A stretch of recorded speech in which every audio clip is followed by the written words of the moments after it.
Hello.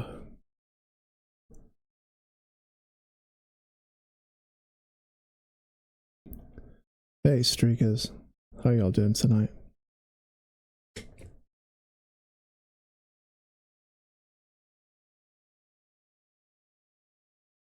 Okay, we are just gonna get started pretty soon.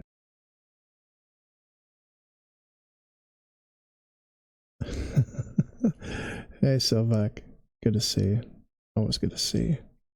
How you doing?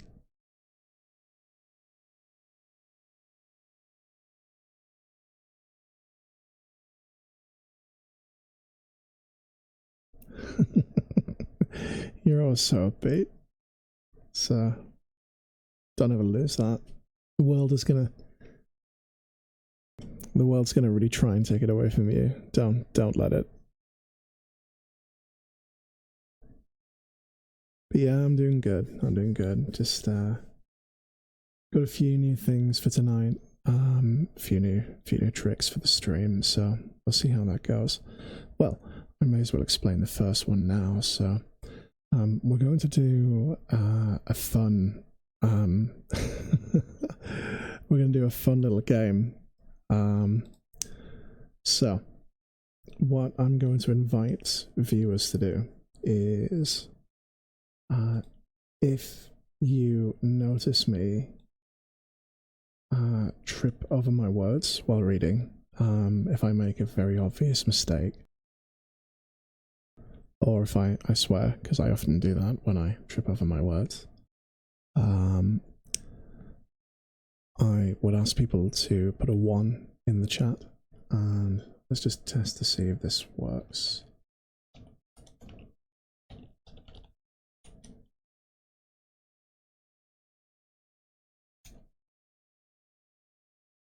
Oh, maybe it's add trip. Hang on. There we go. Okay, so now that will add that will add 1 to the trip counter, and I should be able to.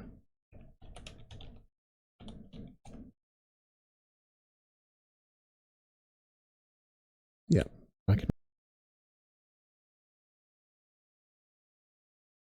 So this is going to be quite a fun game. Oh, you know, I never thought about that. Oh, that's an interesting one. I think at the end of the stream, so the last part of the stream tonight, I'm going to go into full body VR, and if we have a few viewers, we're going to do some affirmations, some good boys and girls, all that usual wonderful ASMR stuff. Let's see, I don't know if I'm looking around my room. Oh, I do have I have a pair of press-up bars, so I guess I could. Okay, so basic forfeit today, because we'll see how it goes. If I go over 12 on the trip counter, then and this only counts for when I'm reading, by the way, not just for unscripted stuff like this. Otherwise we're going to go over it really fast. But if I go over 12 on the trip counter, then I will do 8 press-ups on the bars, which isn't a huge. But I'm a wuss, so I don't want to commit to something super difficult on the first go. So we'll see how that goes.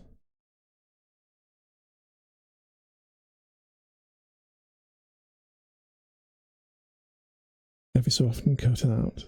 Oh, I'm literally, yeah, I'm doing that to like cough or like clear my throat or stuff like that. Is it really obvious when I do it?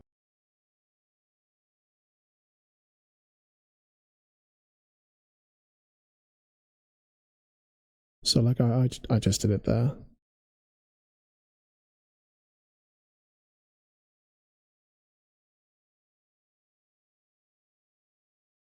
And then just like there again. I think maybe I need to work on my discipline of stopping speaking and then waiting just a moment.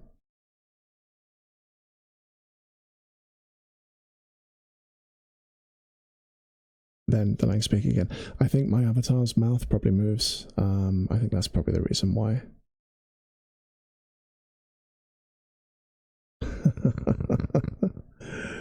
Oh, oh man, for ASMR, I imagine that would be hell. I would probably have to cancel the stream. Okay, well, so we have another fun thing that we're going to try this time around. So we are going to go back into the 1001 Nights, and this time we are going to make a slight change. So I'm going to start by reading just part of the introduction again. And the reason for this is when I read this a few weeks ago, I forgot to highlight or clip the intro. And I really need that on the channel. So I'm going to just read a bit of the intro again. And then after that, we will skip to the section that we were last time, the story of the Black Prince. Oh wow. 29. Oh wow, okay. I'm suddenly absolutely terrified. Hi everyone.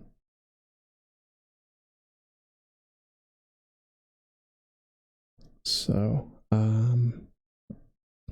wow, 29 viewers. Hey Ronan. Thanks for inviting me to the Discord and everything like that. It's been great. So for those unaware, Ronan runs a Discord for streamers, and had some fantastically helpful advice there.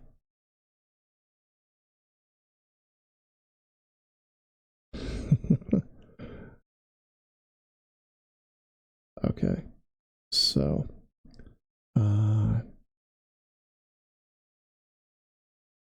right, throwing off our game slightly there.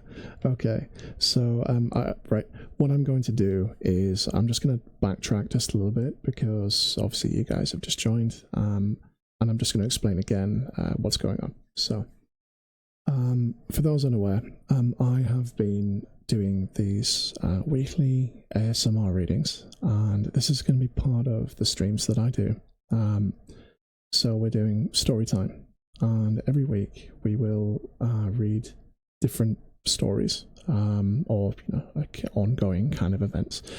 So the first set that I picked to do were the 1001 Nights. So people might have heard of the 1001 Nights. The 1001 Nights is a collection of stories from the Middle East. It was compiled, I think, in Victorian times, and then became quite famous just after that. It's sometimes referred to as the Arabian Nights. These days, generally the 1001 Nights.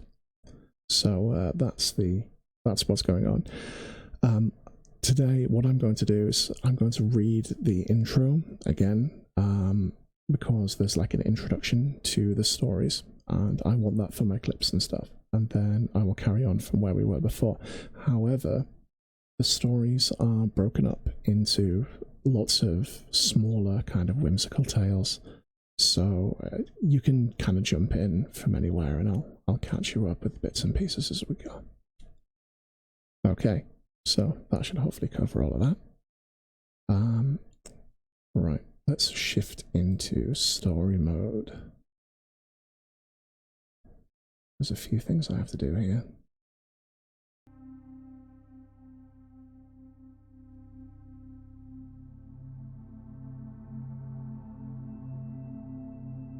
So chat, let me know if at any time the music is too loud or the levels aren't right or anything like that, because you guys have a much better perspective on that than I do.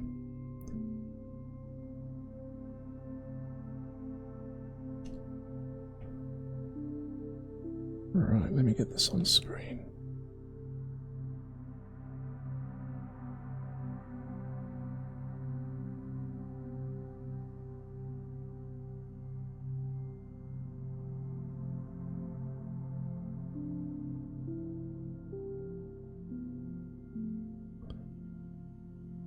Okay.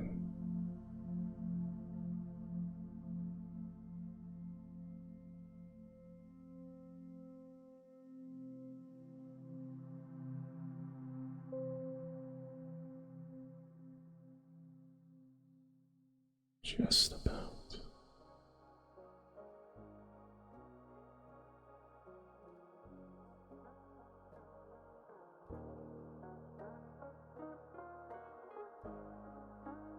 Here we go. To proceed, the lives of former generations are a lesson. Okay. Right. Okay, this is another fun thing we'll talk about. I'm gonna add a trip there. So every time I trip over my words, we add one to the jar. If I get more than 12 in the stream, I will do some press-ups at the end of the stream when I'm in full body. Okay. So, that's a great start. That was literally the first sentence. Okay.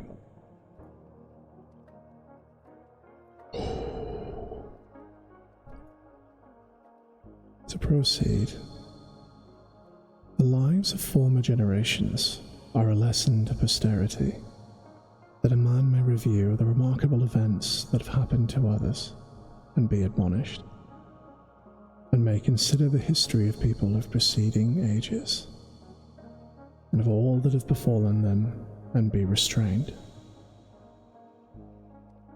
Extolled be the perfection of him who hath thus ordained the history of former generations, to be a lesson to those who. Such are the tales of 1001 Nights, with their romantic stories and fables.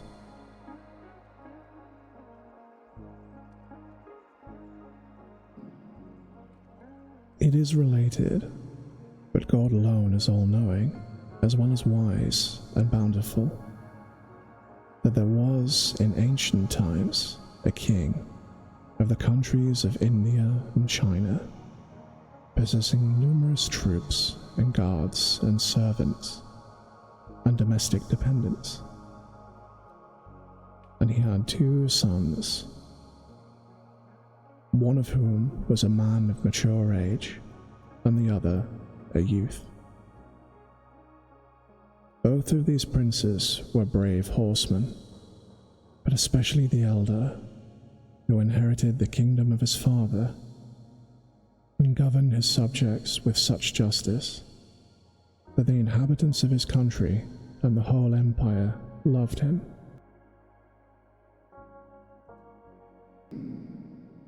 He was called King Shariah.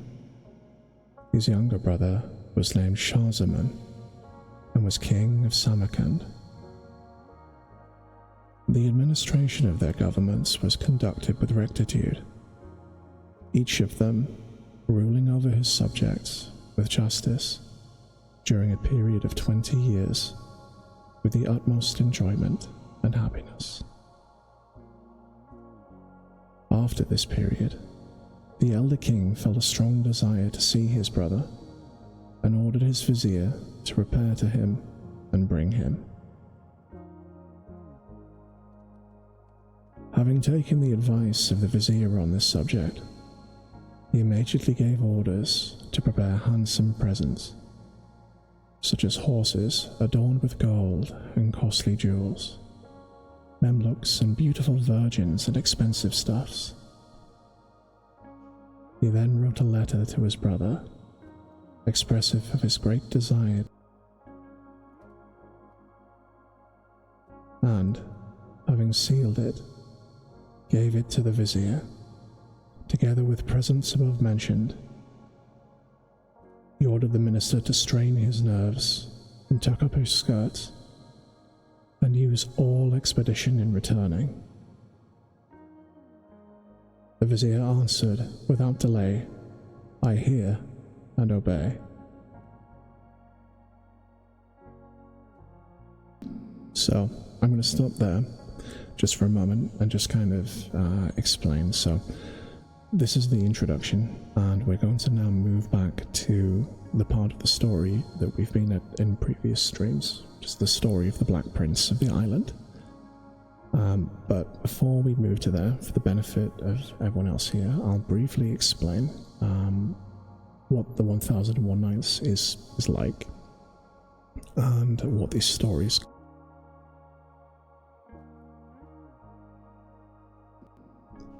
Let's step out of the reverb to do this, I think. Okay, so the story of the 1001 Nights is kind of like a story inception. Essentially, the king, who was mentioned in the opening paragraph, his wife is unfaithful to him, and he has her executed. And thereafter, he marries a new woman every day, and then has her executed, believing that by doing so, his wife will never cheat on him, which I guess, I mean, it's one way to do this, but, you know, I wouldn't recommend it. However, so what happens is, eventually, after a long time, his vizier struggles to find any women to marry him. You'd think it would be quite quick, but it does say that it's a while. And after all of his retainers and barons and nobles have given their daughters to him and they've all died, his vizier's daughter, who's named Scheherazade, or Scheherazade, it depends on how you want to pronounce it, but Scheherazade is the way that I've been going. The Princess Scheherazade is very cunning and intelligent and has read all the books and knows all the stories, and she agrees and on their wedding night she tells him a story, but she's very clever, and when the story gets near the end it has a cliffhanger, and she tells him that she will tell him the end of the story the next day.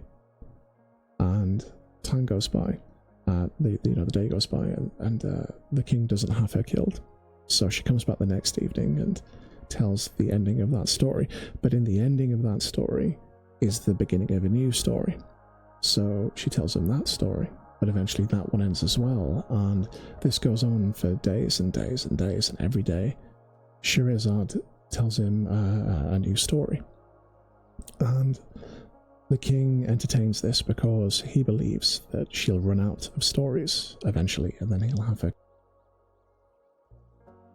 But Scheherazade is smart, and many of the stories that she tells have stories within them, sometimes going 5 or 6 layers deep to stories within stories. And there are numerous interesting kind of literature elements to this, in terms of how the narrative voice works, in terms of the origins of these stories and the common themes between them, and how they relate to Middle Eastern literature of the various eras from when this was compiled. So, with that explained, I will go to the next story that we were going to read. Now, it's a long document, so I'm just going to find it. Sorry if you can hear the mouse scrolling there. Let's see if I can find this.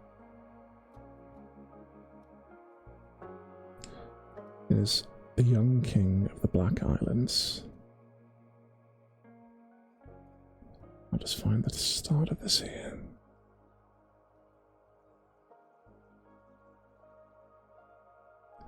So, in this story, a king has journeyed to this island, and on this island he finds a castle empty apart from one man who is in part turned to stone. And yeah, if he will tell his story, and thus begins his story.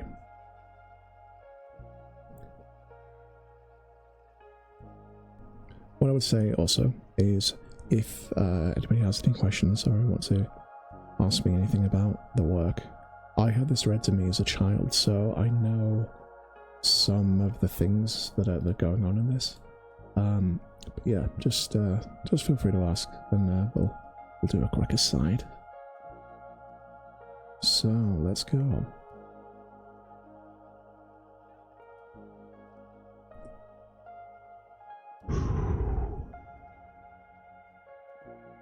The story of the young king of the Black Islands.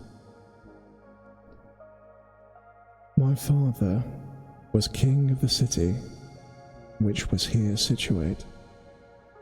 His name was Mahmud, and he was the lord of the Black Islands and of the 4 mountains.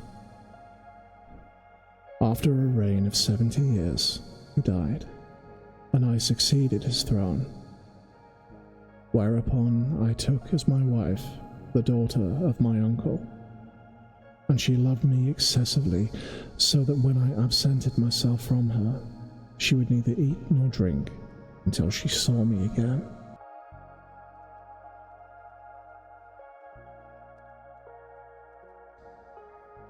She remained under my protection 5 years.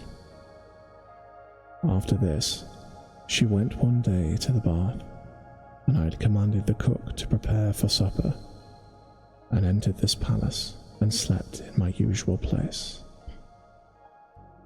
I had ordered 2 maids to fan me, and one of them sat at my head, the other at my feet.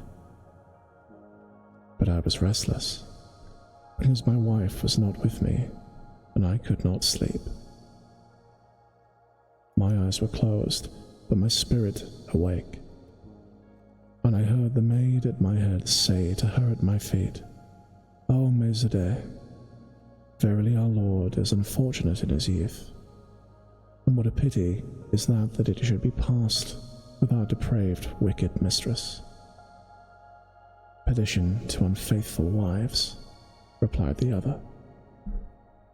But added she, such a person as our Lord, so endowed by nature, is not suited to this profligate woman, who passes every night absent from his bed.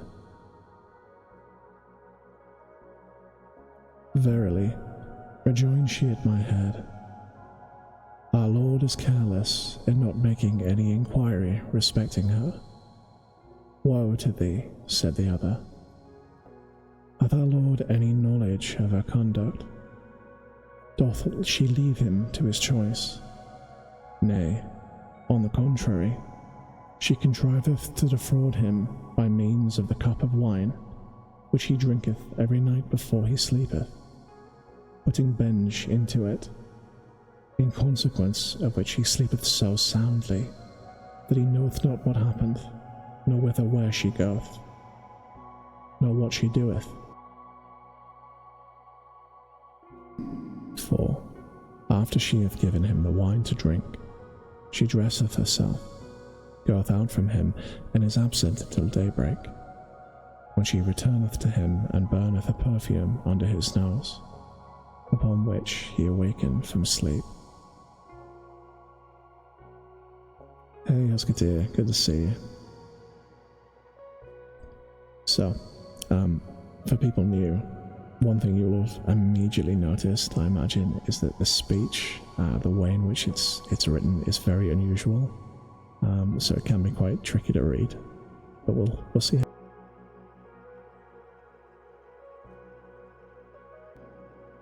When I heard this conversation of the maids, the light became darkness before my face, and I was hardly conscious of the approach of night, when my cousin returned from the bath. The table was prepared, and we ate, and sat a while drinking our wine as usual.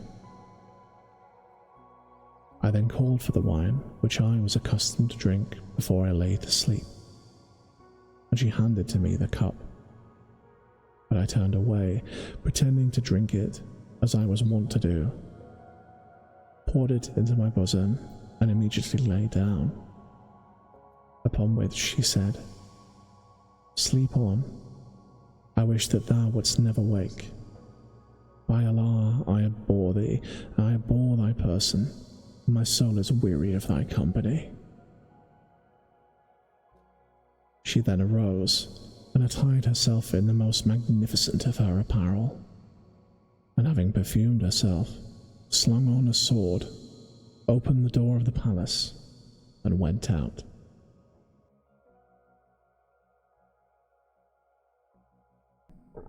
I got up immediately, and followed her until she had quitted the palace, and passed through the streets of the city, and arrived at the city gates, where she pronounced some words I understood not. Whereupon the locks fell off, the gates opened, and she went out, I still following her without her knowledge.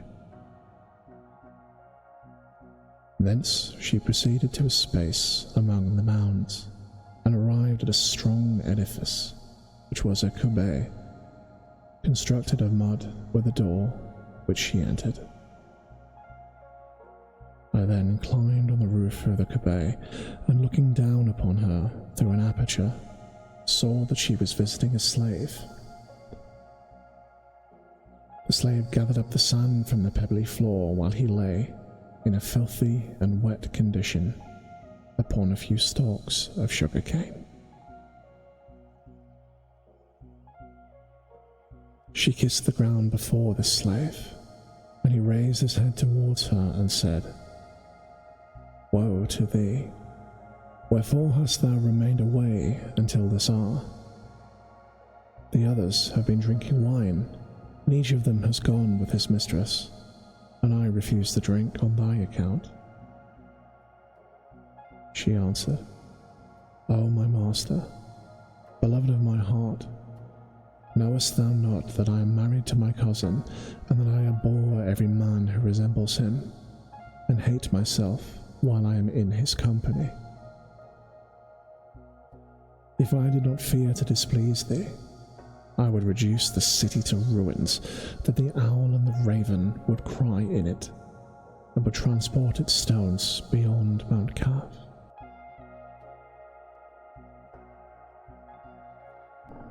Thou lie, thou infamous woman," replied the slave, "and I swear by the generosity of my people, and if I speak not truth, may our valour be as the valour of others, that if thou loiter as thou hast done until this hour, I will no longer give thee my company, nor approach thy person, thou faithless one. Dost thou inconvenience me for the sake of thine own pleasure, thou filthy wretch, and vilest of the people?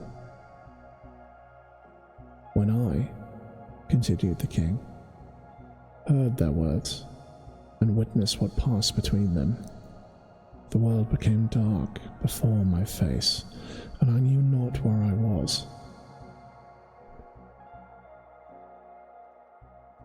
My cousin stood weeping, and abased herself before him, and said, "O my beloved, and treasure of my heart, there remaineth to me none but thee for whom I care. And if thou cast me off, alas for me! O my beloved, O light of mine eye." Thus she continued to weep, and to humble herself before him, until he became pacified towards her, upon which she rejoiced and arose, and disrobed herself, and said to him, "O my master, hast thou here anything that thy maid may eat?" He answered, "Uncover the dough pan, it contains some cooked rat's bones. Eat of them and pick them. Take this earthen pot, and thou wilt find in it some boozer to drink." Boozer? Okay, there's a word we've got to look up. Surely that isn't literally...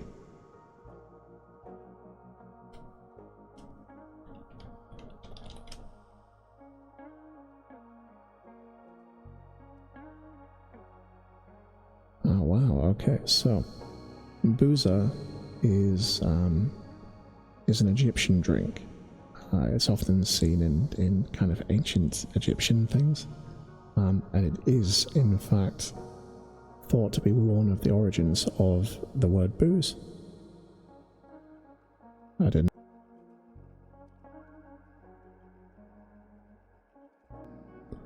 So she arose and ate and drank and washed her hands, after which she lay down by the side of the slave upon the stalks of sugar cane, and covered herself in his tattered clothes and rags.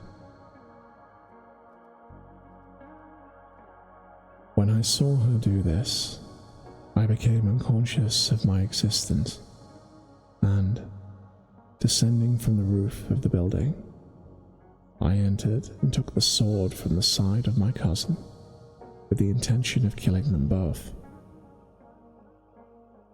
I struck the slave upon his neck and thought that he was killed, but the blow, which I gave with the view of severing his head, only cut the gullet of skin and flesh, and when I thought that I had killed him, he uttered a loud snore, upon which my cousin started up, and as soon as I had gone, took the sword and returned it to its scabbard, and came back to the city, to the palace, and lay down again in my bed, in which she remained until the morning.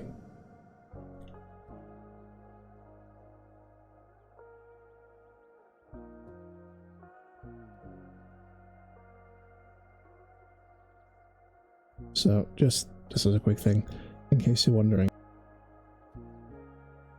there are a lot of stories in the 1001 Nights where somebody absconds with a slave. It's a pretty common thing, and it is worth saying that the stories are a work of fiction. They are like legendary, so they're not meant to be taken literally. I think they relate to like the power structures that existed in those countries at that time. So they concern themselves with the actions of nobles and slaves and so on. So yeah.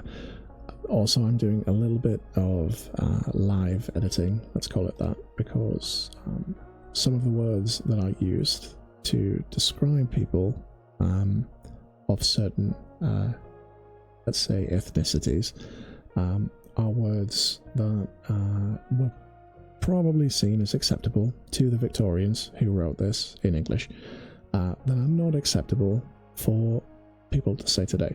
Certain people of colour may choose to use those terms to describe themselves if they wish. However, I will not use them on stream for obvious reasons. So I'm going to do a little bit of live editing as I go.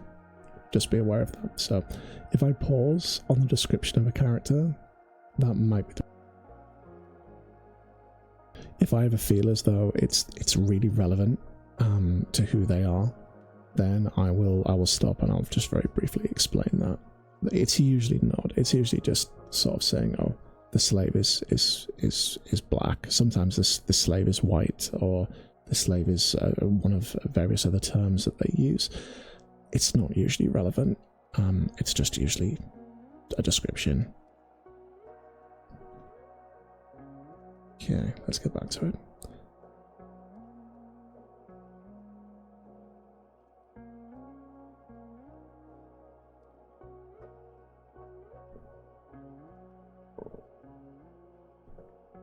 On the following day, I observed that my cousin had cut off her hair and put on the apparel of mourning. And she said to me, "Oh, my cousin, blame me not for what I do, for I have received news that my mother is dead, and that my father hath been slain in a war, and that one of my 2 brothers hath died of a poisonous sting, the other by the fall of a house, and it is natural, therefore, that I should weep and mourn." On hearing these words, I abstained from upbraiding her, and said, "Do what seemeth fit to thee, for I will not oppose thee."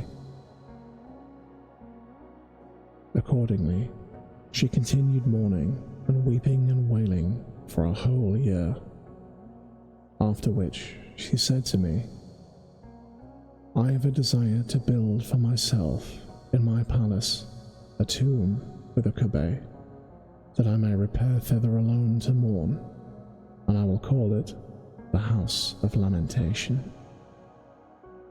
I replied, "Do what thou seest fit." So she built for herself a house of mourning, with a kebbe in the middle of it, like the tomb of a saint. Minor aside, I think a kebbe is like a small mud brick building. Keep coming back to that word, but I think that's what that means. After which, she removed thither the slave, and there she lodged him. He was in a state of excessive weakness, and unable to render her any service, though he drank wine. And from the day on which I had wounded him, he had never spoken. Yet he remained alive, because the appointed term of his life had not expired. My cousin every day visited him in this tomb early and late, to weep and mourn, and took him wine to drink, and boiled meats, and thus she continued to do morning and evening, until the expiration of the 2nd year, while I patiently suffered her, till one day I entered her apartment unawares, and found her weeping, slapping her face, and repeating these verses. I have lost my existence among mankind since your absence, for my heart loveth none but you. Take my body then, in mercy, to the place where you are laid, and there bury me at your side. And if, at my grave, you utter my name, the moaning of my bones shall answer your call.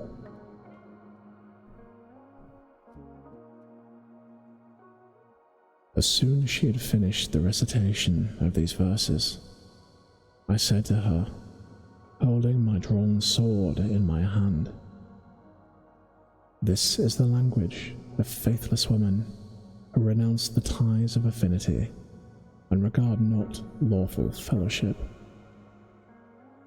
And as I was about to strike her with the sword, and had lifted up my arm to do so, she rose. For then she knew that it was I that had wounded the slave, and standing before me, pronounced some words I understood not, and said, "May God, by means of my enchantment, make thee to be half of stone and half the substance of man."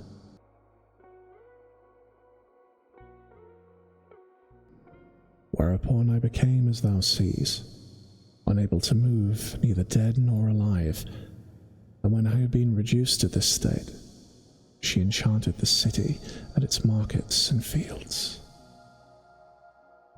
The inhabitants of our city were of 4 classes: Muslims, Christians, Jews, and Magians, and she transformed them into fish: the white, the red, the blue, and the yellow. She transformed also the 4 islands into 4 mountains, and placed them around the lake, and from that time she has continued every day to torture me, inflicting upon me 100 lashes with a leathern whip, until the blood flows from my wounds, after which she puts on my upper half a vest of cloth beneath these garments. And having said thus, the young man wept, and kept— oh, okay. Okay, can I, okay, so I'm just gonna step out just for a brief moment. Right, so turning off the reverb. Chat, I would like to ask you to make a judgment for me. Ones in the chat, if you feel this counts as a trip up of—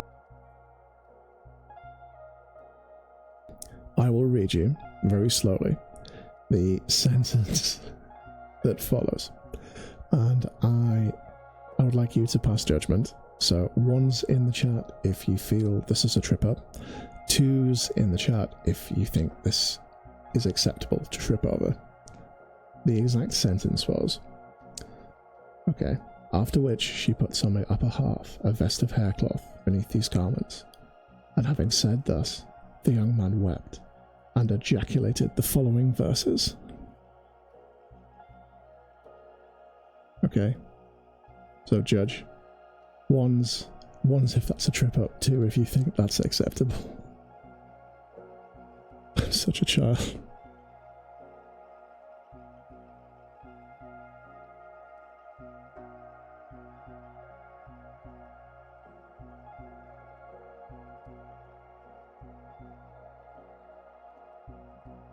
Alright, Silver's got my back.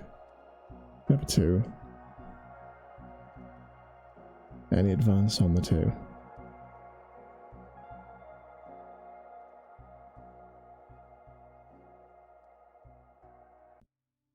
Okay, going once.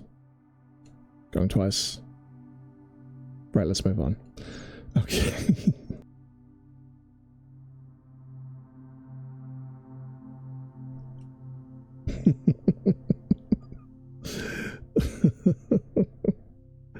Okay. Let's switch the reverb back on. So these are the verses that the young man repeated. Give me patience, O Allah, to bear what thou decreest. I will be patient, if so I may obtain thine approval. I am straitened indeed by the calamity that hath befallen me, but the family of the favoured prophet shall intercede for me. Oh, okay.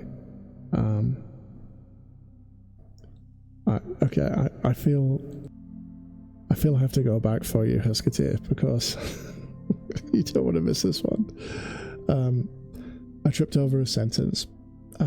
However, the sentence...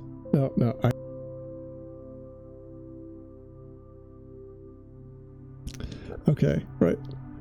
Ones or twos. So, the sentence, Husketeer, was... Having said thus, the young man wept and ejaculated the following verses. Okay, now, 1, if you think that counts as a trip. 2, if you think that's an acceptable place to trip over one's words. I'll leave it in your hands.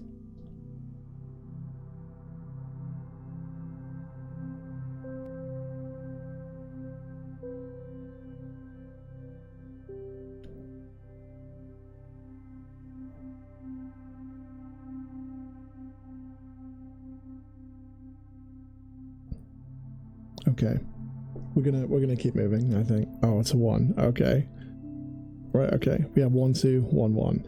Anybody want to cast a deciding vote?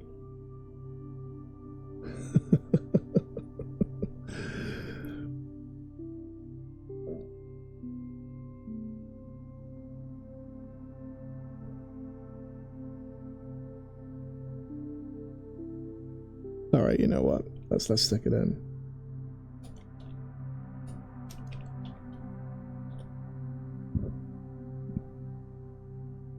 Okay, we are on number 2 on the trip counter. So, let's keep going. It's so weird because to get that word in a sentence that's just before... yeah, I should explain this as well. So, there were... people might have noticed in that verse that the prince quoted that there was a reference to Allah and a reference to God and things. So... The Arabian Nights, the 1001 Nights, isn't a religious text, not really, but it does contain a lot of tales that are either from the what's referred to as the golden era of Islam, or were kind of massaged through cultural things that happened in that part of the world at that time. So they have kind of these religious kind of exclamations the characters make. But yeah, the book itself is not particularly religious. It has lots of fantasy creatures and unusual kind of fantasy, whimsical things. But just many of the characters in the books are Muslim, so they speak in the manner that Muslims in literature did in that era. So, right, we'll carry on.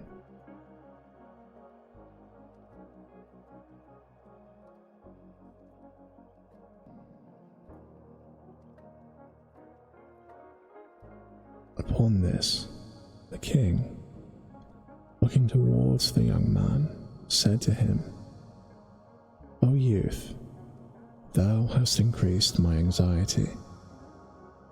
And where," he added, "is this woman?"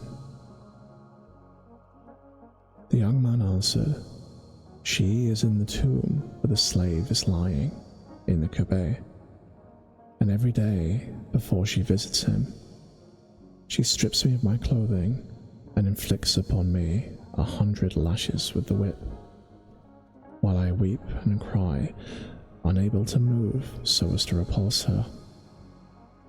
After thus torturing me, she repairs early to the slave with the wine and boiled meat." "O youth," said the king, "I will do thee an act of kindness for which I shall be remembered, and a favour of which historians shall record." He then sat and conversed with him until the approach of night, upon which he arose and waited until the first dawn of day, when he took his clothes, slung on his sword, and went to the place where the slave lay. After remarking the candles and lamps and perfumes and ointments, he approached the slave, and with a blow of his sword slew him. He then carried him on his back and threw him into a well which he found in the palace, and returning to the Kabe, clad himself in the slave's clothes, and lay with the drawn sword by his side. Soon after, the vile enchantress went to her cousin, and having pulled off his clothes, took the whip and beat him.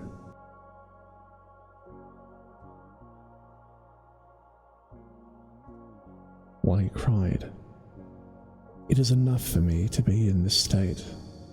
Have pity on me."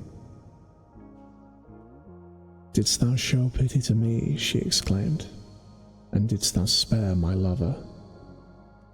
She then put on him the cloth vest and his outer garments, and repaired to the slave with a cup of wine and a bowl of boiled meat.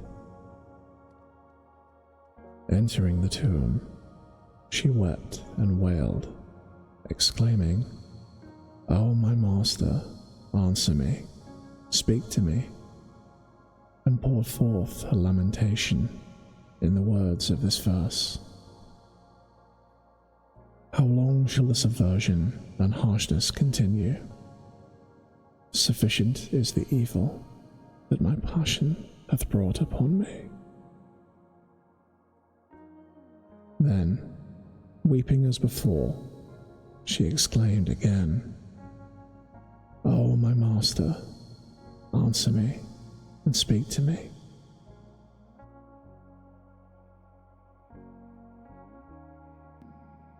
Upon this, the king, speaking in a low voice and adapting his tongue to the pronunciation of the slave, ejaculated, "There is no strength nor power but in God."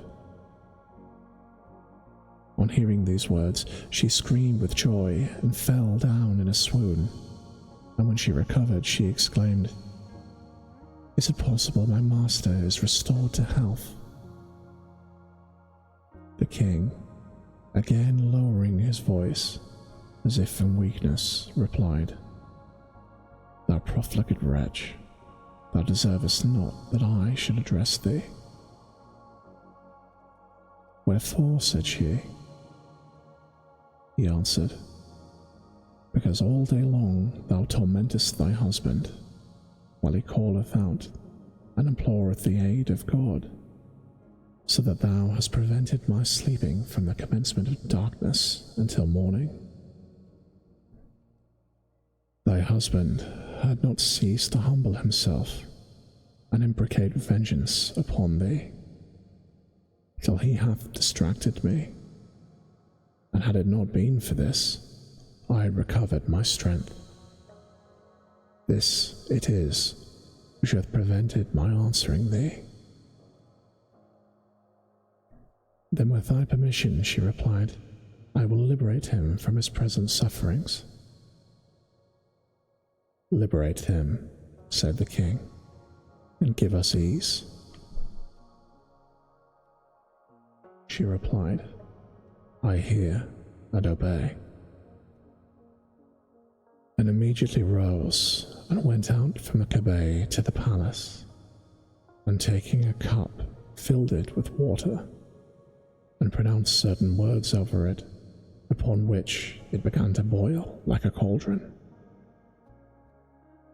She then sprinkled some of it upon her cousin, saying, By virtue of what I have uttered, be changed from thy present state, in which thou wast at first.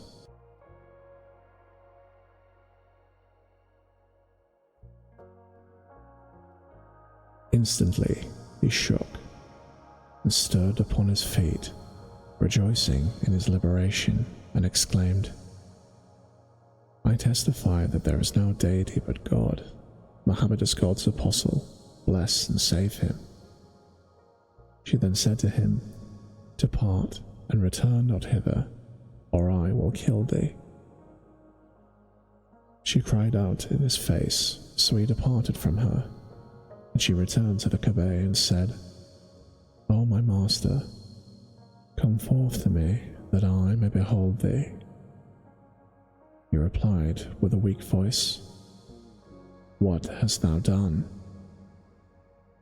Thou hast relieved me from the branch. Thou hast not relieved me from the root. O my beloved, she said, and what is the root? He answered, The people of this city and of the 4 islands. Every night at the middle hour, the fish raise their heads and imprecate vengeance upon me and thee. And this is the cause that preventeth the return of vigour to my body. Therefore, liberate them, and come and take my hand and raise me. For vigour hath already in part returned to me.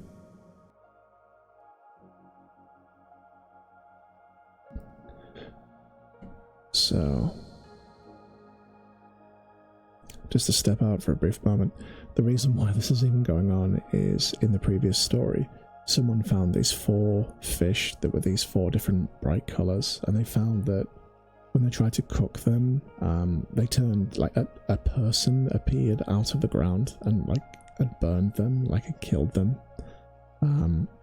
And this was kind of part of the quest to try and find out why this strange thing kept happening by this king. So this is what led into this island and encountering these weird people.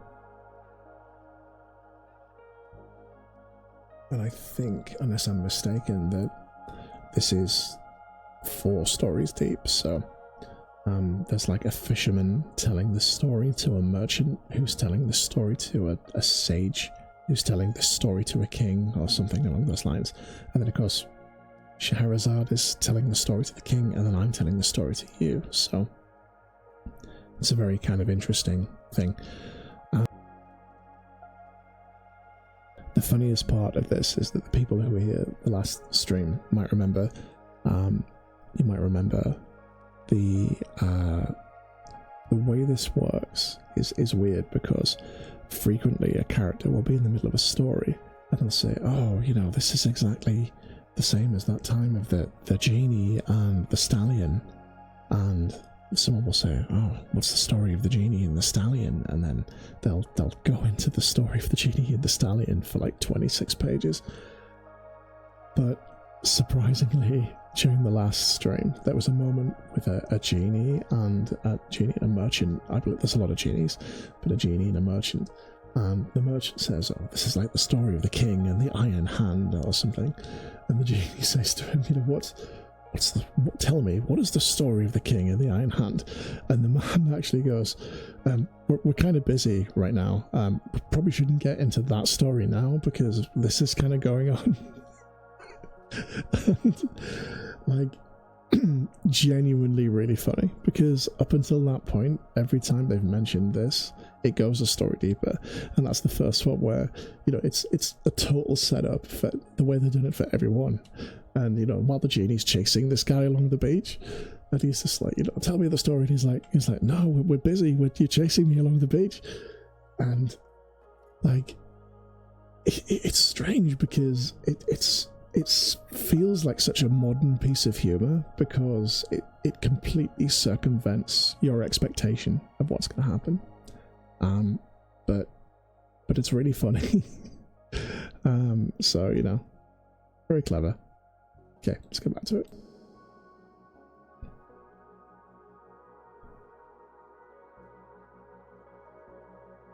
On hearing these words, the king, whom she imagined to be the slave, she said to him with joy, "Oh, my master, on my head and eye." She sprang up full of happiness and hastened to the lake.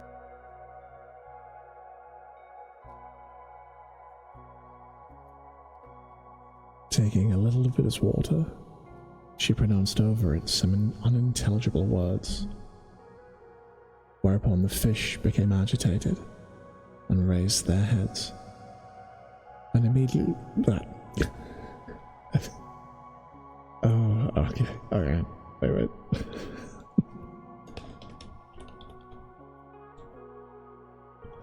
Okay, number 3. And immediately became converted into men as before.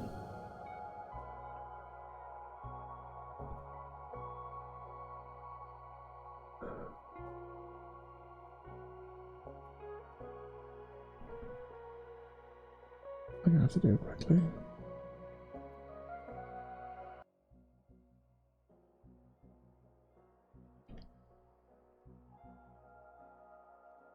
Let's see. Okay. Whereupon the fish became agitated and raised their heads, and immediately became converted into men as before.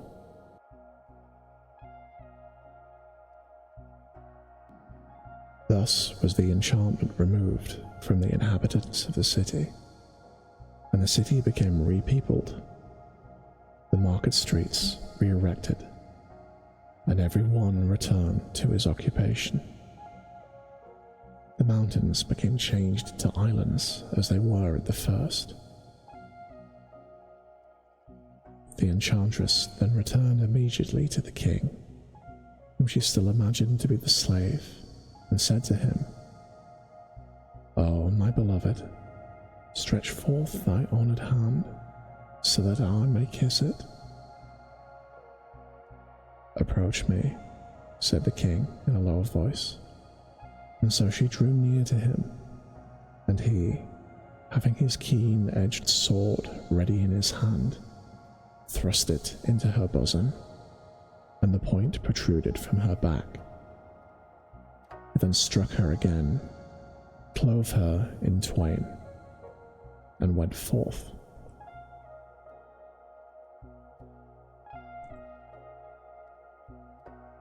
He found the young man, who had been enchanted, waiting for his return, and congratulated him on his safety. The young prince kissed his hand and thanked him. The king then said to him, "Wilt thou remain in thy city, or come with me to my capital?" "O king of the age," said the young man, "dost thou know the distance between thee and thy city?" The king answered, 2 days and a half. "O king," replied the young man, "if thou hast been asleep, awake. Between thee and thy city is a distance of a year's journey to him who travelleth with diligence. And thou camest in 2 days and a half, because the city was enchanted. But, O king, I will never quit thee for the twinkling of an eye. The king rejoiced at his words and said, Praise be to God, who hath given his okay, I am.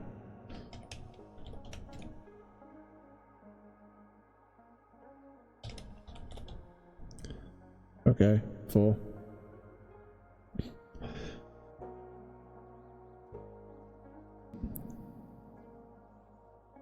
Thou art my son, for during my whole life I have never been blessed with a son. And they embraced and rejoiced exceedingly.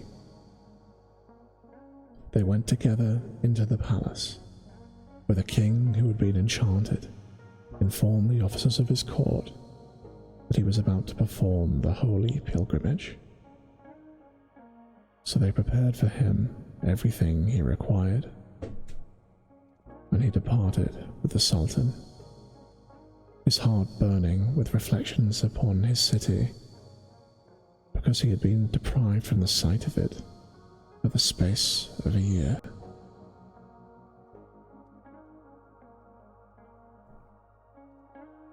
He set forth, accompanied by 50 Memluks. Memluks are soldiers, by the way. And provided with presents, they continued their journey night and day for a whole year, after which they drew near to the city of the Sultan, and the vizier and the troops, who had all lost hope of his return, came forth to meet him. The troops, approaching him, kissed the ground before him and congratulated him on his safe return. And he entered the city and sat upon the throne.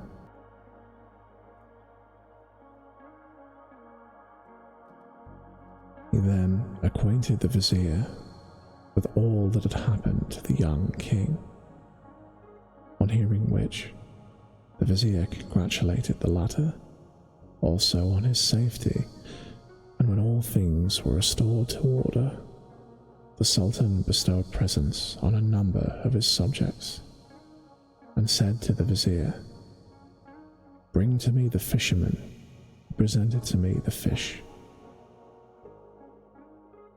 So he sent to this fisherman, who had been the cause of the restoration of the inhabitants of the enchanted city, and brought him. The king invested him a dress of honor, and inquired of him respecting his circumstances, if he had any children. The fisherman informed him he had a son and 2 daughters, and the king, upon hearing this, took as his wife one of the daughters, and the young prince married the other. The king also conferred upon the son the office of treasurer. He then sent the vizier to the city of the young prince, the capital of the Black Islands, and invested him with its sovereignty, dispatching with him the 50 Memluks who had accompanied him thence. With the numerous robes of honor to all the emirs, the vizier kissed his hands and set forth on the journey, while the Sultan and the young prince remained. And as to the fisherman, he became the wealthiest of the people of his age, and his daughters continued to be the wives of the kings until they died. But this, added Scheherazade, is not more wonderful than what happened to their porter.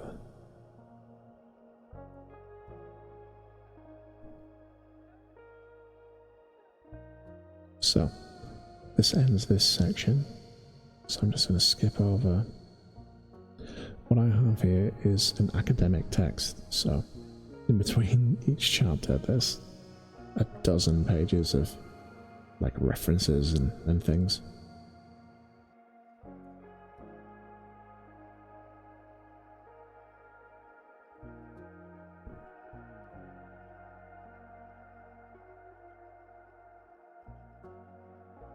Okay.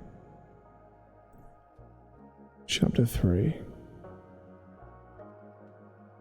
Commencing with part of the 9th night and ending part of the 18th.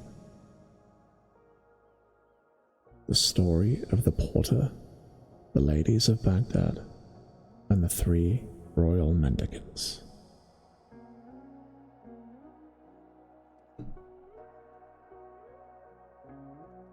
Before we move on, actually, I suppose, step out of the reverb for a moment. Mendicant, because I don't actually know what that means. I think it's like a monk. Okay, yes. So a mendicant is a type of monk who practices like a form of asceticism. So they don't possess money. They just rely on the handouts of others. Apparently there have been mendicants in lots of different cultures according to Google.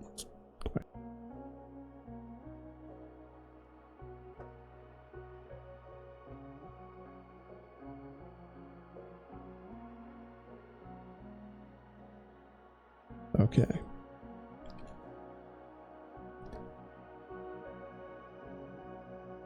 Oh, thank you for the follow, Fox. Fox QSX, I see you there. Thank you so much. I hope you're having a good time. How's everyone doing, by the way? Are you enjoying the stories? As I said, I had this read to me as a child. It might explain a lot because I'd forgotten how really quite violent they are. But then it's been literally decades since I last read them, so...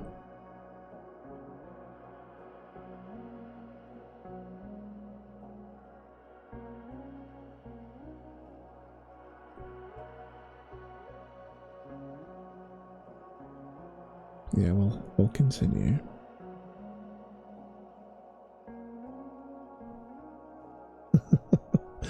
That's the idea.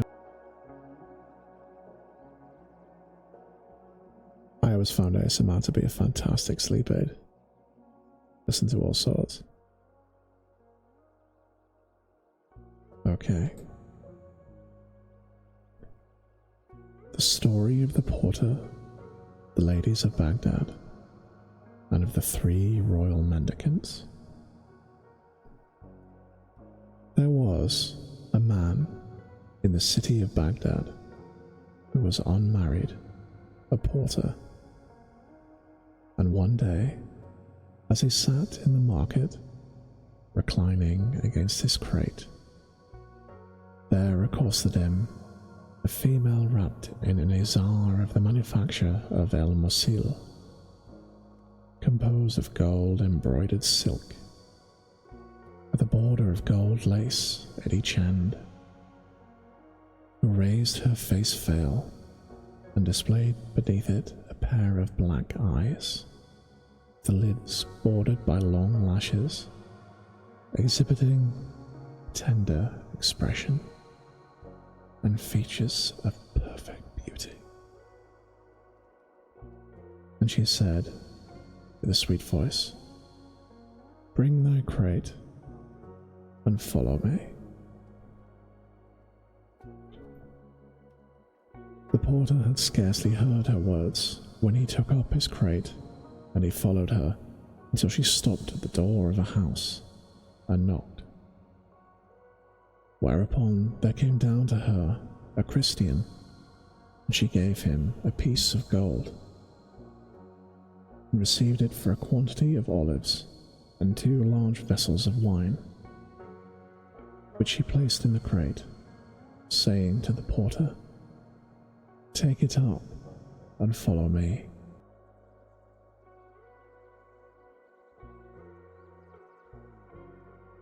The porter exclaimed, "This is indeed a fortunate day," and he took up the crate and followed her. She then stopped at the shop of a fruiterer and bought him Syrian apples and Othmane quinces, and peaches of Oman, jasmine of Aleppo, and water lilies of Damascus, cucumbers of the Nile, Egyptian limes, Sultanese citrons, sweet-scented myrtle, sprigs of the henna tree and chamomile, anemones, violets, pomegranate flowers, and eglantine. All these she put into the porter's crate and said to him, "Take it up." So he took it up and followed her till she stopped at the shop of a butcher, to whom she said, "Cut off 10 pounds of meat." And he cut it off for her, and she wrapped it in a leaf of a banana tree, and put it in the crate, and said again, "Take it up, O porter." And he did so, and followed her. She next stopped at a shop of a seller of dry fruits, and took some of every kind, and desired the porter to take up this burden, and having obeyed, he followed her until she stopped at the shop of a confectioner, where she bought a dish, and filled it with sweets of every kind that he had, which he put into the crate. Whereupon the porter ventured to say, "If thou hadst informed me beforehand, I brought with me a mule to carry all these things." The lady smiled at his remark, and next stopped at the shop of a perfumer, of whom she bought 10 kinds of scented waters, rose water, orange flower water, and willow flower water, together with sugar and a sprinkling bottle of rose water infused with musk, frankincense, aloes wood, ambergris, musk and wax candles. And, placing all of these in the crate, she said, "Take up thy crate and follow me." He, therefore, took it up and followed her until she came to a handsome house, before which was a spacious court. It was a lofty structure with a door of 2 leaves, composed of ebony, overlaid with plates of gold.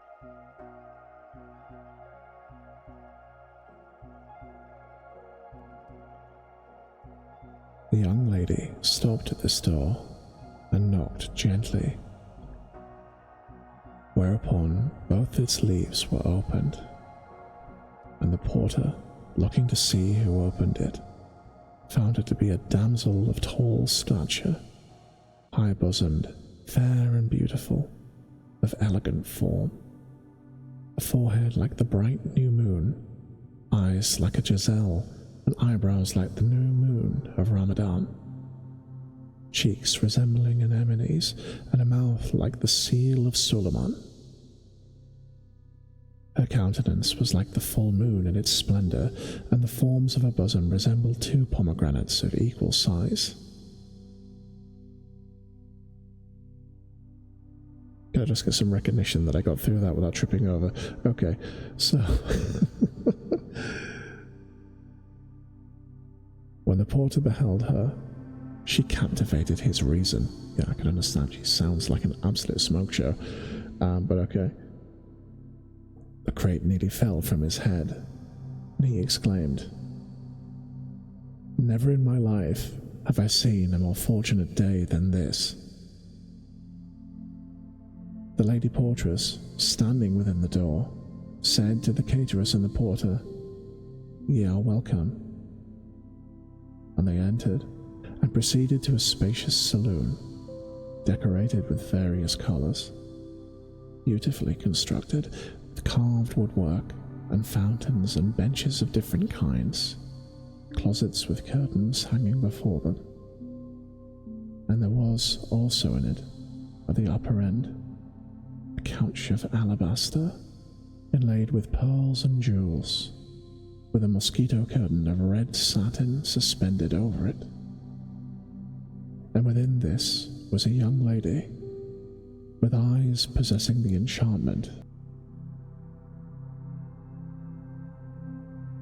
and a figure like the letter Alif, with a face that put to shame the shining sun. She was like one of the brilliant planets, or rather, one of the most high-born of the maidens of Arabia. This third lady, rising from the couch, advanced with a slow and elegant gait to the middle of the saloon where her sisters stood, and said to them, "Why stand ye still? Lift down the burden from the head of this poor porter." Whereupon the cateress placed herself before him, and the portress behind him, and the third lady, assisting them, lifted it from his head. They then took out the contents of the crate, having put everything in its place, gave the porter 2 pieces of gold, saying to him, "Depart, O porter."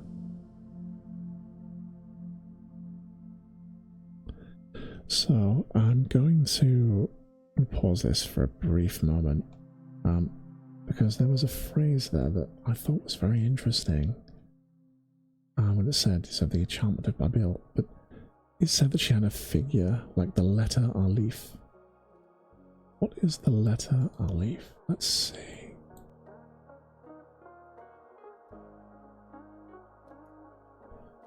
So, Alif in the Arabic alphabet, equivalent to Aleph.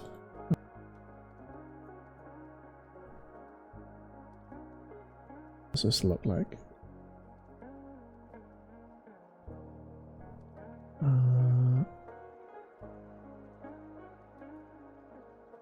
Oh, I see. Okay. Interesting. Can I? Let's see if that'll go in chat. Okay. So it seems the letter Alif,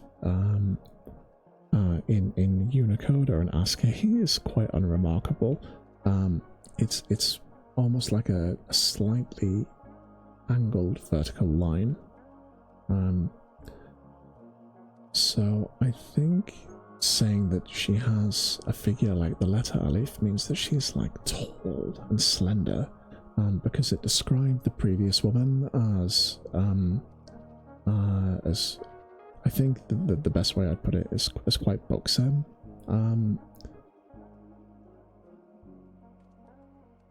Was it talked about her being like the moon and you know, these sorts of things, and I think it was meant to be, you know, she's quite buxom, and then, you know, the first one has like a dancer's figure, and then this one is like a tall, noble figure. And it's interesting because I get the feeling this porter guy has kind of wandered into this reads like a scene from like a Dead or Alive fanfic. Anyone ever played Dead or Alive Extreme? You know, the volleyball game, just like that. All right, let's move on.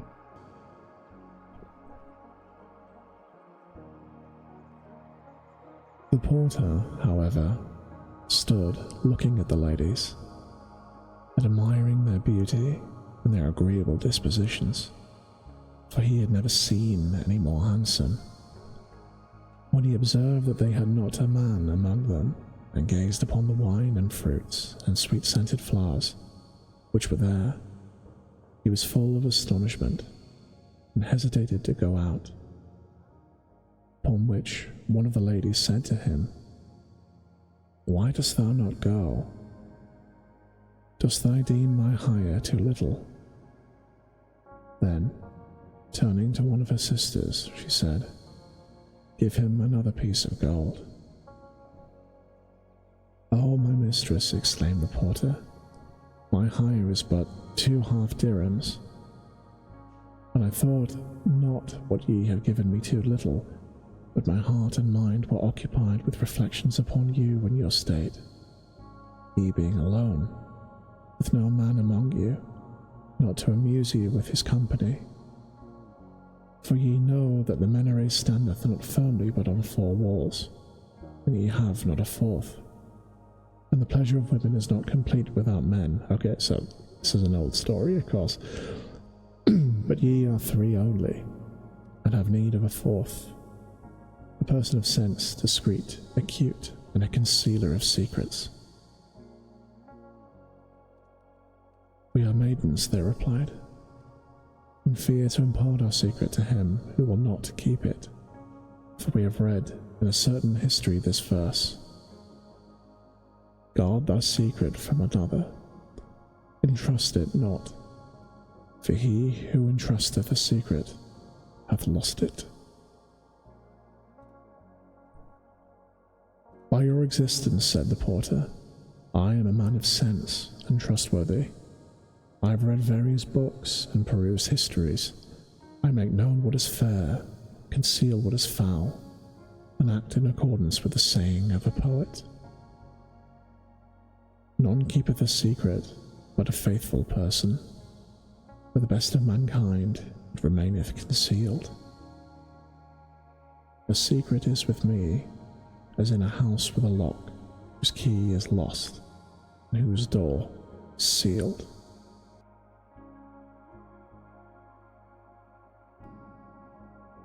Smooth work of this guy, I've got to say.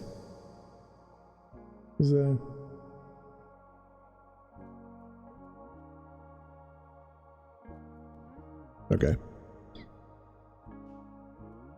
When the ladies heard the verses which he quoted.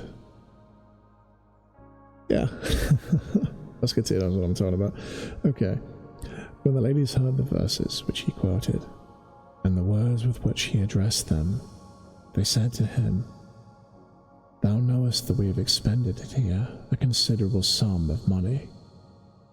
Hast thou then wherewith to requite us? We will not suffer thee to remain with us, unless thou contribute a sum of money, for thou desirest to sit with us, and to be our cup companion, and gaze upon our beauty. If friendship is without money, said the mistress of the house, it is not equivalent to the weight of a grain.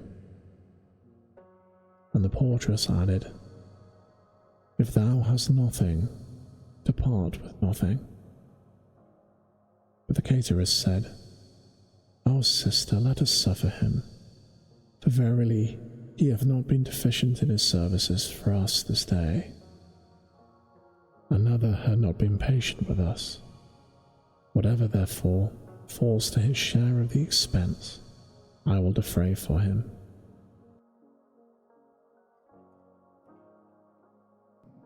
At this, the porter rejoiced and exclaimed, I obtained my first and only pay this day from none but thee. And the other ladies said to him, Sit, for thou art welcome. The cateress then arose, and having tightened her girdle, arranged the bottles and strained the wine, and prepared the table by the pool of the fountain.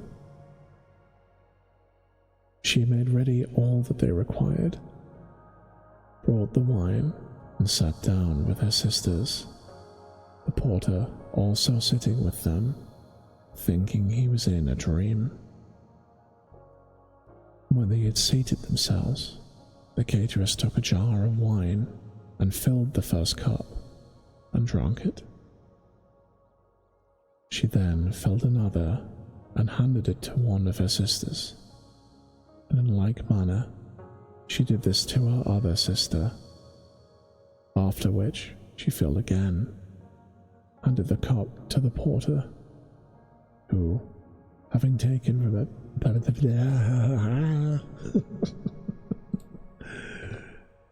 I was doing so well. Oh, I was on a good run. It was a good run, but...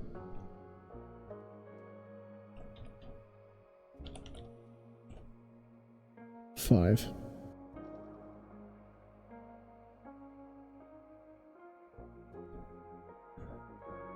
She handed the cup to the porter, who, having taken it... Oh, my word. Okay, look, I'm gonna get back into the groove. Okay. Having taken it from her hand. Something about that. Wow, that's not even a very complicated sentence. Okay. Look. Okay, I get a bit of grace. That's good. Right.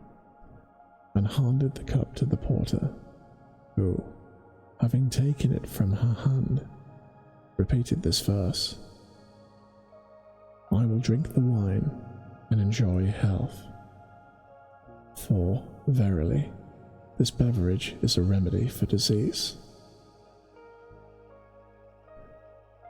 The wine continued to circulate among them, and the porter, taking his part in the revels, dancing and singing with them, and enjoying the fragrant odors, began to hug and kiss them, while one slapped him, another pulled him, and the third beat him with sweet-scented flowers,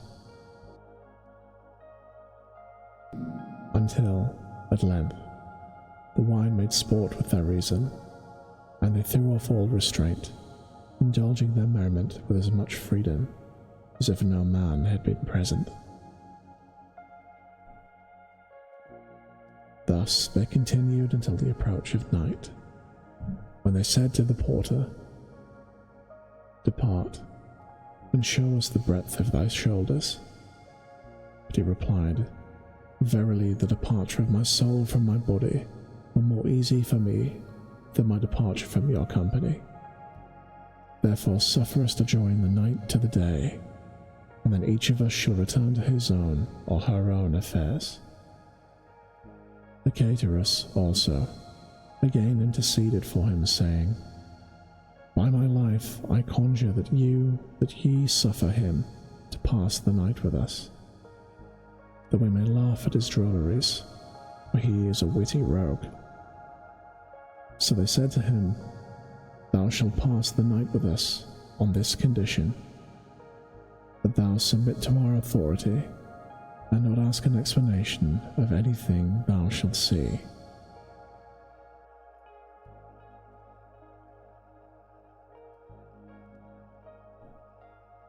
Okay, so, before we go on. Okay, chat. Question. 1, you would stay. 2, you would leave. Just given the twist that we just had there, just for a moment, that he can stay, but he's not allowed to make a big deal of anything that he sees. Do you stay, or do you go?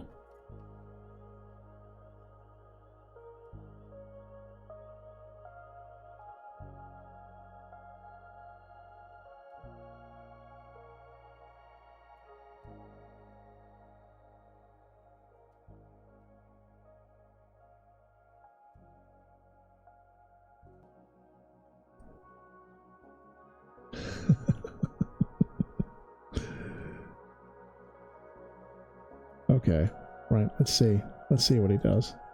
I think we know what he's gonna do, but let's see.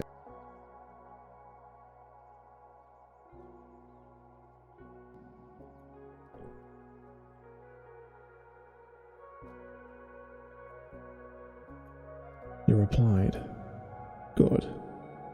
Rise then, said they, and read what is inscribed upon this door. Accordingly, he went to the door and found the inscription upon it in letters of gold. Speak not of that which doth not concern thee, lest thou hear what which will not please thee. And he said, Bear witness to my promise, that I will not speak of that which doth not concern me. The caterers rose and prepared for them a repast, for they had eaten a little, and they lighted the candles and burnt some aloes wood.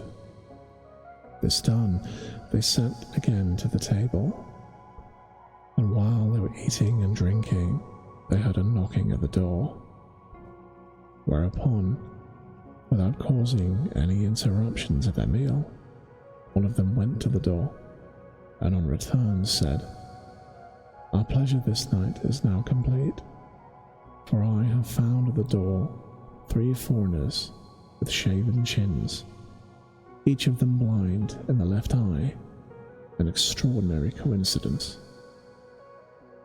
They are strangers newly arrived, and each of them has a ridiculous appearance. If they come in, therefore, we shall be amused with laughing at them. The lady ceased not with these words, but continued to persuade her sisters until they consented, and said, "Let them enter, but make it a condition with them that they speak not of what which doth not concern them, lest they hear that which will not please them." Upon this she rejoiced. Having gone to the door, brought in the 3 men, blind of one eye, and with shaven chins. They had thin and twisted moustaches. Being mendicants, they saluted and drew back. The ladies rose to them and seated them, and when these 3 men looked at the porter, they saw that he was intoxicated, and observing him narrowly, they thought that he was one of their own class, and said, "He is a mendicant like ourselves, and will amuse us by his conversation."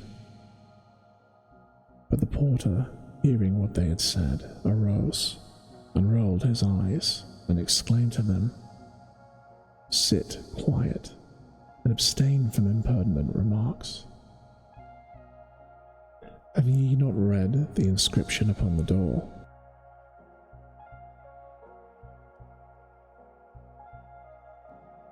The ladies, laughing, said to each other, "Between the mendicants and the porter, we shall find matter for amusement."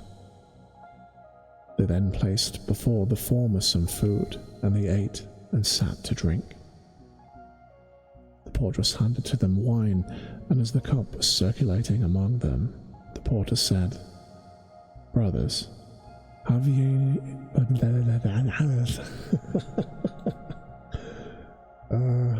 Okay. That's gonna go in the jar. 6. Yeah, it is a bit late though, Husky too.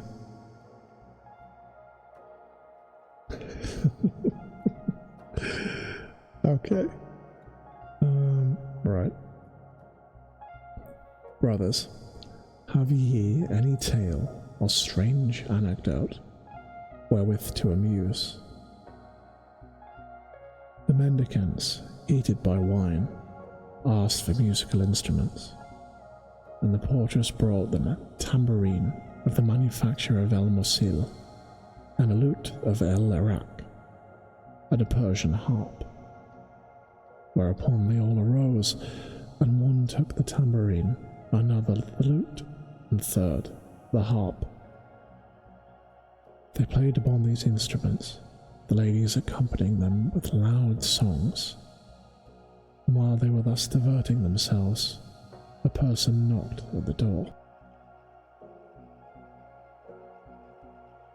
The portress, therefore, went to see who was there, and the cause of the knocking was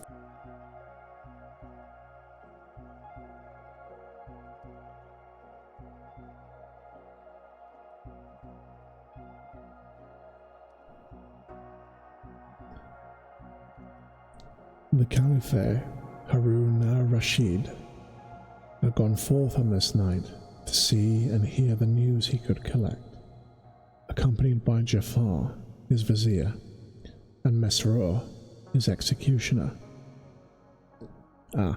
This is an interesting point.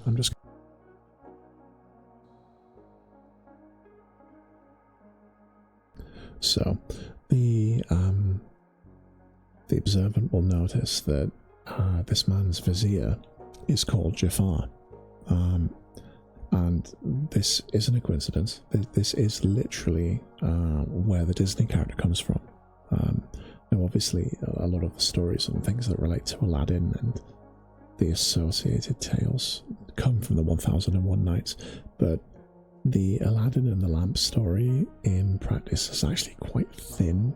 It's not one of the longest stories, at least I don't think so. It's been a long time since I've read this, like I said, but Yes, so this is the Vizier Jafar, upon which Disney based the villainous character in the Aladdin movie. So let's get back to it.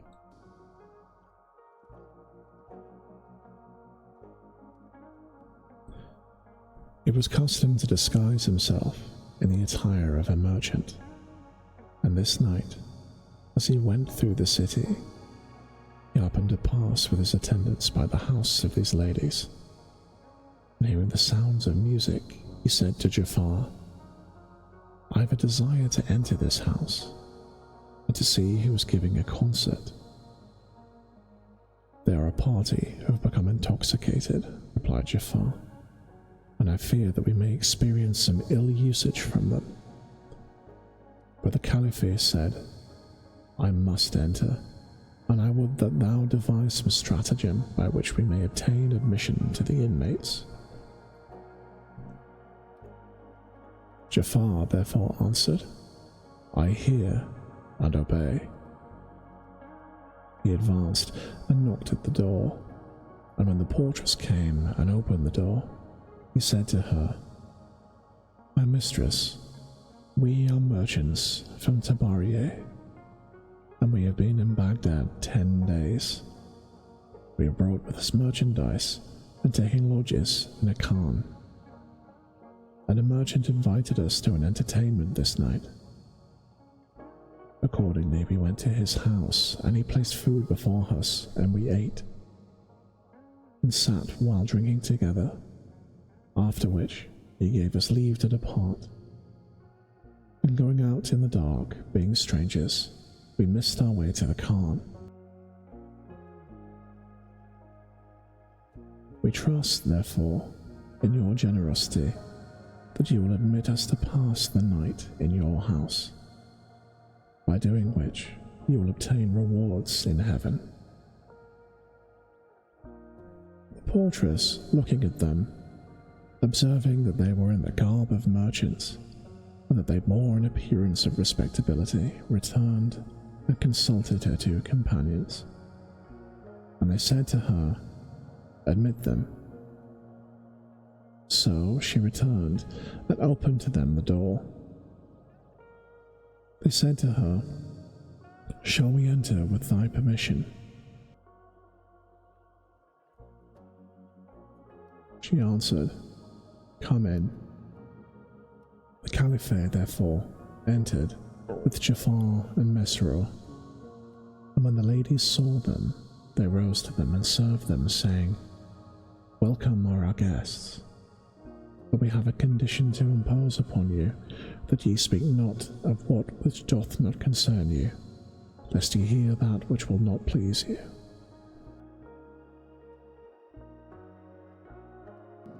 They answered, "Good."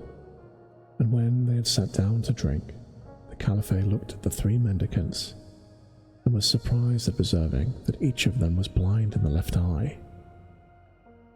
And he gazed upon the ladies, and was perplexed and amazed at their fairness and beauty. And when the others proceeded to drink and converse, the ladies brought wine to the Caliph, but he said, "I am a pilgrim," and drew back from them.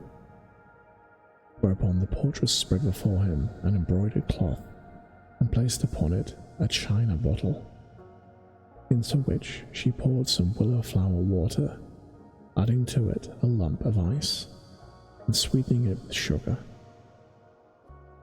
The Caliph thanked her, and said within himself, "Tomorrow I will reward her for this kind action."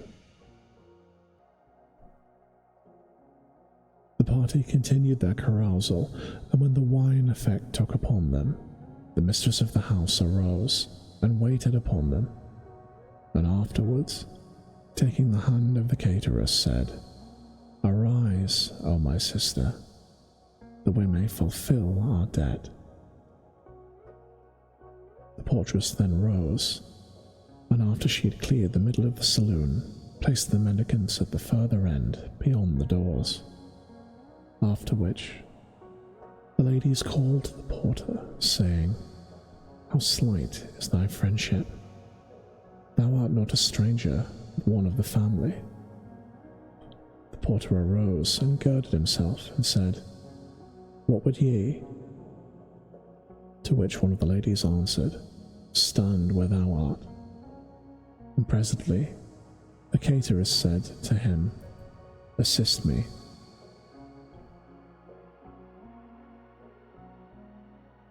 He saw 2 black bitches with chains attached to their necks, and drew them to the middle of the saloon, whereupon the mistress of the house arose from her place, tucked up of a sleeve above the wrist, and taking a whip, said to the porter, Bring me one of them. Right, I'm just going to read ahead here for a moment.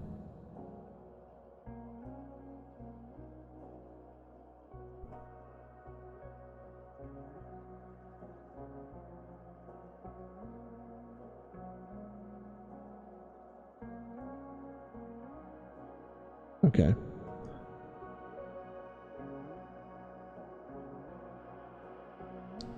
So, what follows here is a reasonably graphic description of her beating these 2 dogs. I'm going to step over that. It's not super graphic, but not really the right vibe for the stream, so suffice to say she whips the 2 dogs. The mistress of the house then looked towards the portress and said to her, Arise to perform what thou hast to do. She replied, Good. And the mistress of the house seated herself upon the couch of alabaster, laid with gold and silver, and said to the portress and the cateress, Perform your parts.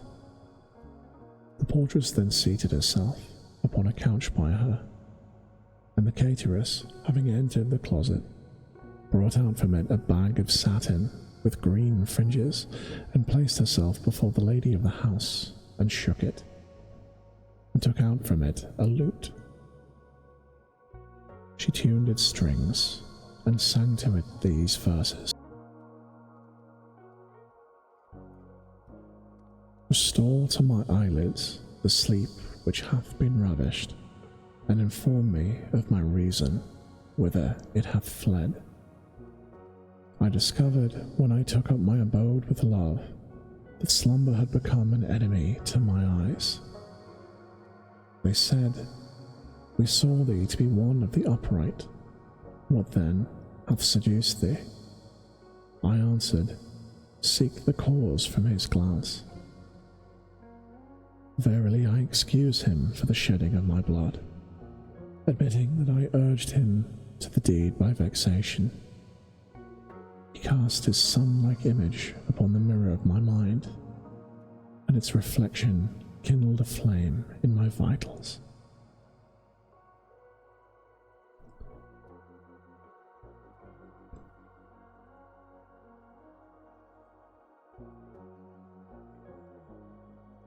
It's worth saying at this uses very, very, very delicate language, but obviously that is by the standards of literature of the era, that is very erotic, which is kind of interesting. Again, I had this read to me as a child. I almost certainly didn't understand some of the implications of some of these things. This actually makes me think that I had a lot of quite unusual books read to me as a child. I had this, and I remember The Romance of the Three Kingdoms as well. Maybe we should read that, because I wonder if that's like kind of as adult as this seems to be. But okay, let's go. When the portress had heard this song, she exclaimed, Allah approve thee, and she rent her clothes and fell upon the floor in a swoon.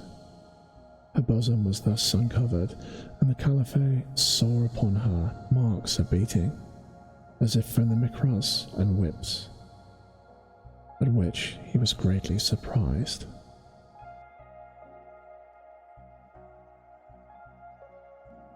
The cateress immediately arose, sprinkled water upon her face, and brought her another dress, which she put on. Caliphate then said to Jafar, "Seest thou not this woman, and the marks of beating upon her? I cannot keep silence respecting this affair, nor be at rest, until I know the truth of the history of this damsel, and that of these two bitches." But Jafar replied, "O our lord, they have made a covenant with us that we shall not speak, excepting of that which concerneth us, lest we hear that which will not please us." The cateress took the lute again, placing it against her bosom, touched the chords with the end of her fingers, and sang. If of love we complain, what shall we say? Or consuming through desire, how can we escape? Or if we send a messenger to interpret for us, he cannot convey the lover's complaint. Or if we would be patient, short were our existence after the loss of those we love. Naught remaineth to us but grief and mourning, and tears streaming down our cheeks. O you who are absent from my sight, but constantly dwell within my heart, have you kept your faith to an impassioned lover, who, while time endureth, will never change? Or in absence, have you forgotten that lover who, on your account, wastes away? And the day of judgment shall bring us together. I will beg of our Lord a protractive trial.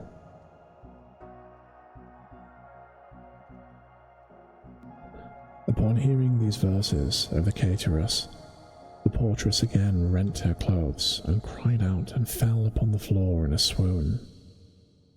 And the cateress, as before, put on her another dress, after she had sprinkled some water upon her face.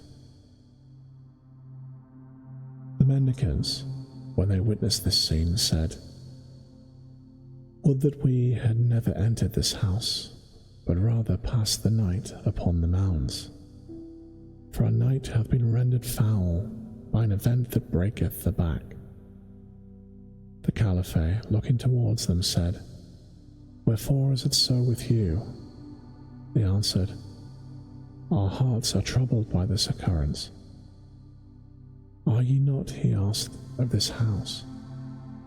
"No," they answered, "nor did we imagine that this house belonged to any but the man who was sitting with you." Upon which the porter said, "Verily, I have never seen this place before this night, and I would that I had passed the night upon the mounds rather than here." Then they observed, one to another, "We are 7 men, and they are but 3 women. We will therefore ask of their history, and if they answer us not willingly, they shall do it in spite of themselves."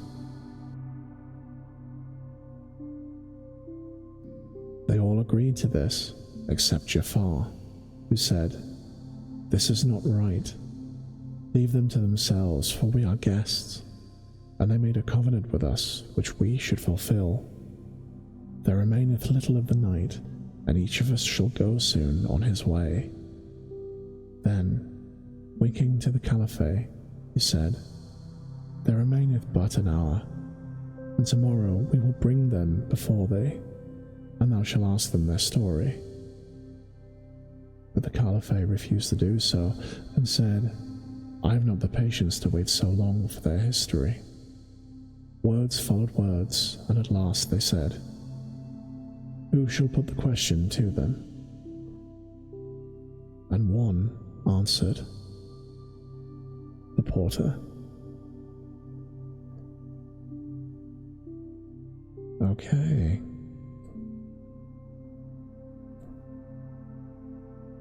So, just like the Princess Scheherazade, we will pause the reading there. So what I'm going to do is we're going to finish up the session tonight. Just a little bit of chat. So what I will do is I am going to jump over to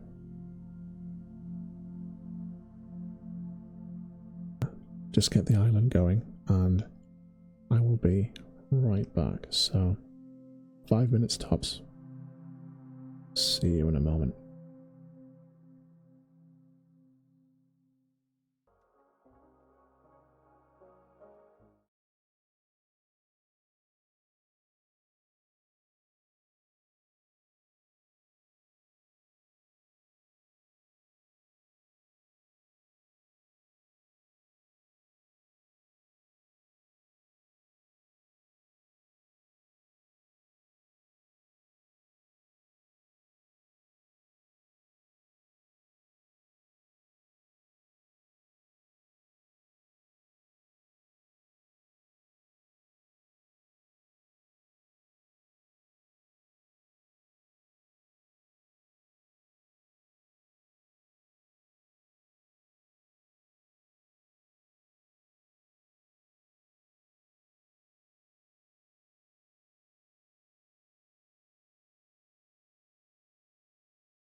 Okay, I'm back.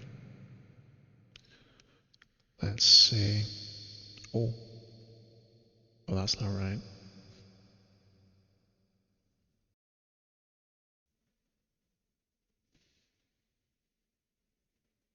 There we go. That's better.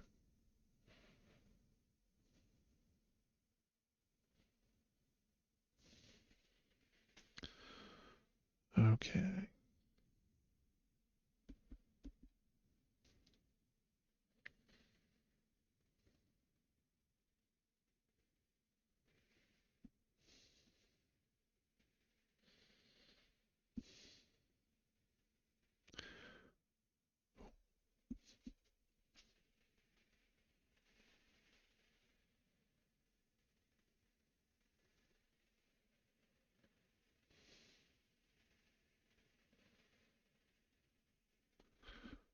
Oh, lost connection there for a moment, but I think I'm back.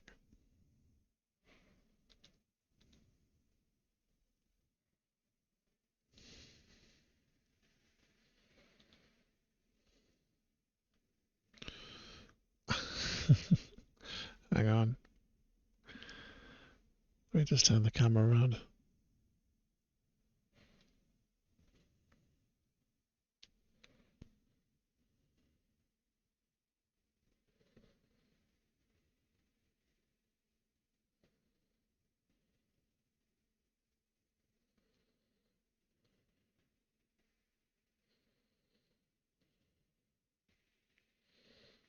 There we go.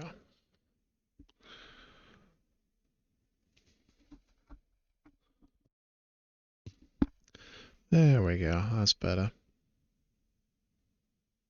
Should be good. Let me just see. Can you all see me okay? Yeah, I think you can. Glad to be back. I was good to see you. I lost connection briefly there. It's one of the problems with streaming from VR chat. There's a lot of moving parts to that kind of setup. Still getting used to some of the little foibles. So I can get you a better angle. Now I think I can set this to local so I can move around.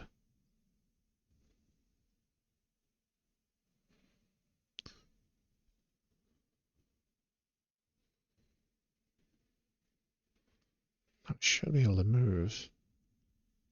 Let's see. There we go. That's good.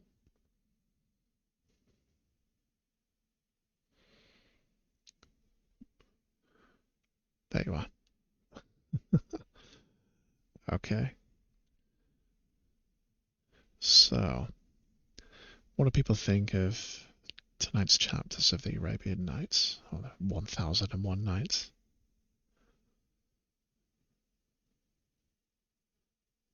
Do you enjoy it? You have a good time? It's getting kind of interesting now, right? Yeah. Can you see me okay?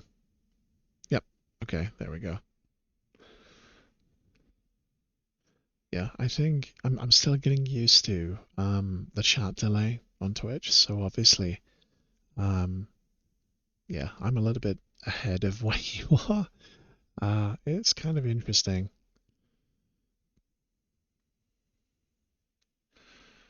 But yes. Welcome to my island.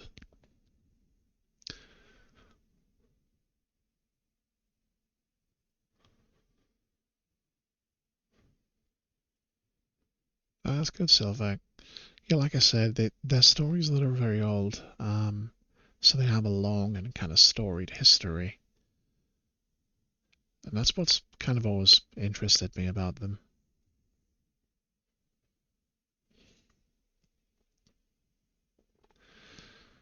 Though, yeah, it kind of got quite racy there for a moment. Um, but Stephen Fry is famous for coining a phrase that I've always loved in the context of literature, which is it's always better to be racy and sexy than racist and sexist. Wow, like 50 seconds? Is it really that long? That actually puts things in perspective. Hmm. I wonder if you can you modify that slightly? Like, is there some way that you can? I'll have to look into that. I'm still quite new to a lot of this stuff. Oh, refresh or pause and play. Oh, I see. Oh, for the viewer. Right, I got it. Right, I understand. Let's bring you a bit closer here.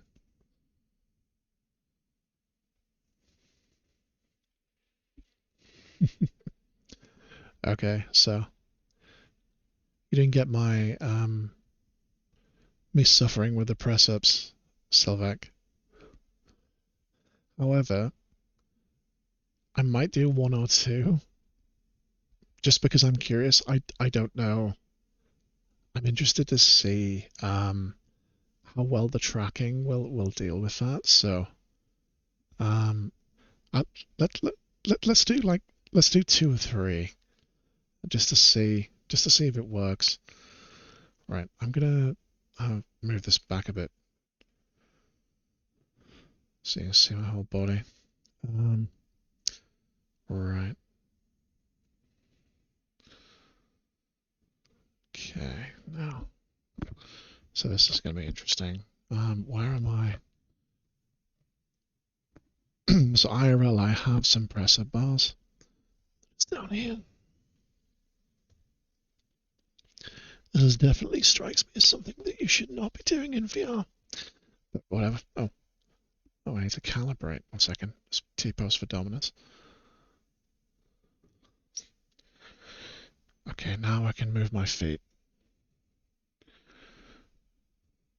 Yeah, that's working. Okay. Where are my... There we go.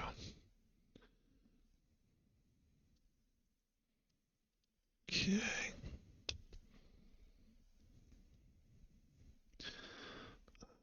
Let's see. Right, if I turn... Let's make sure that you'll be able to see my feet.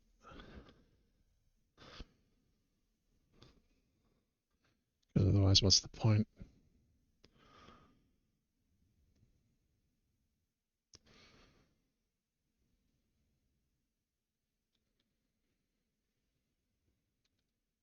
Okay. Right, let's see. Let's give this a go. Let's put those over there.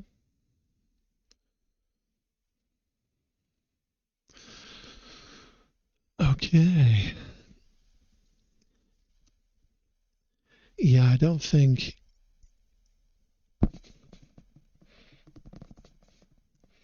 I don't think it has the fidelity to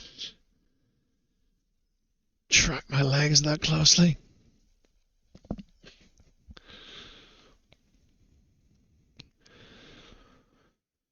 Okay, you guys can see. I couldn't see. How did that look?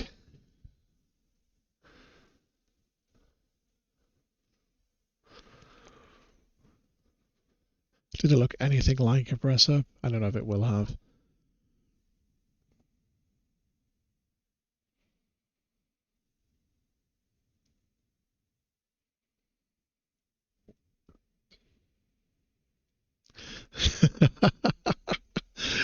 I'll have to check out the video later and see how that looked.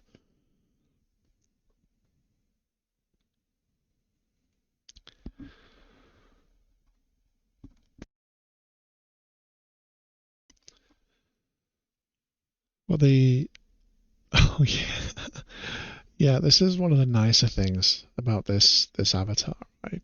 The face is so expressive, and it's something that I really loved about it. Um, Bit of customization involved to get it to feel the way I wanted. I redid the eyes and a lot of stuff on the clothing. Um, there's a few custom touches, such as I can do this. I have a PlayStation controller. I can do this. I have a Quest 3.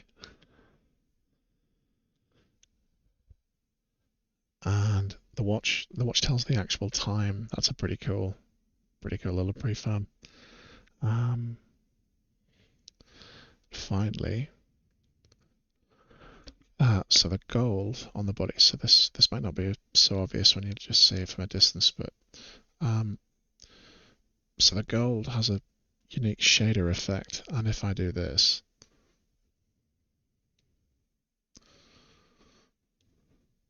the gold shines as well. Turn that back down.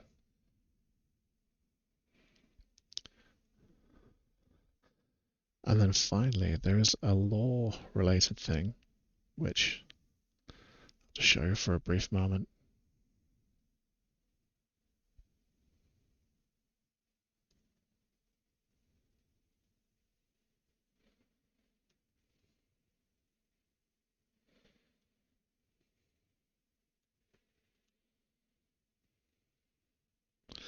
But yeah, but we'll talk about what that's about another day.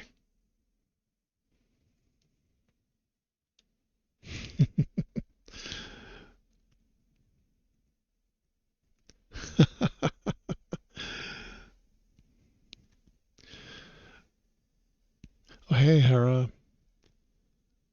How you doing? Nice of you to drop in.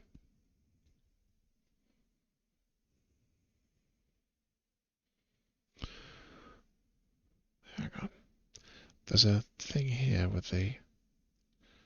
I have like a little widget in the world that shows me where you are, so I know if I'm facing you, but I can do a thing that makes it more visible. There we go. That's way better.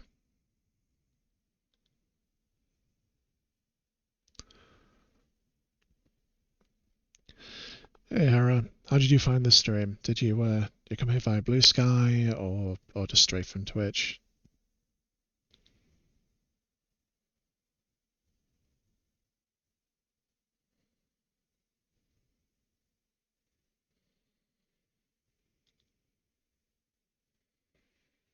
Twitch. Okay.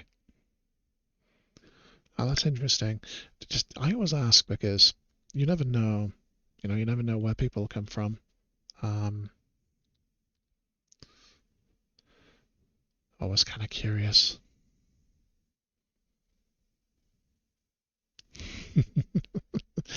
It's always good to know. If you don't know, you don't know, right? Oh. Ah, okay. I accidentally muted myself in VR chat and then my mouth stopped moving. Okay, that's something I'm gonna have to remember.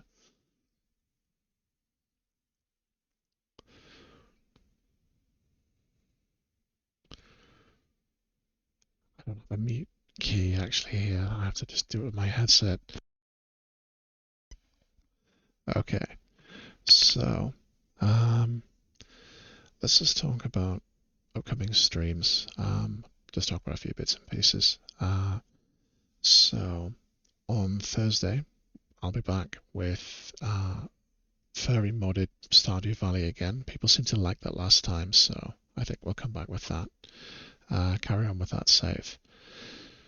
See if we can find out why Lewis hates rats so much. He's a ratsist. We'll see how that goes. Then we will. So I have a surprise planned for October. I'm not quite ready to reveal what that surprise is yet, but if people keep an eye on my Blue Sky, I'll be announcing that pretty soon. Like in the next few. Well, obviously it's gonna be in the next few weeks because it's for October, but it'll be pretty soon. Oh, okay, Sylvac, that makes sense. Yeah, you look after yourself. Care's important, sleep's important. These things are important. You take care.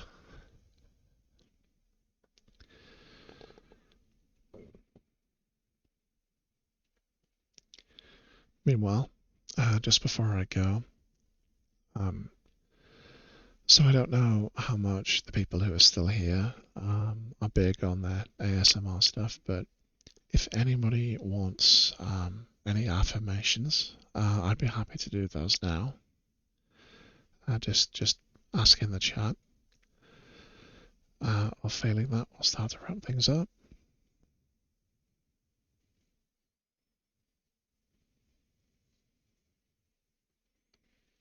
So if you know what affirmations are, essentially the ASMR streamer will say nice things about you, which can be nice. Can be nice when you're trying to relax. Sometimes everybody just needs someone to tell them that, that you see them doing their best and it's all going to be okay.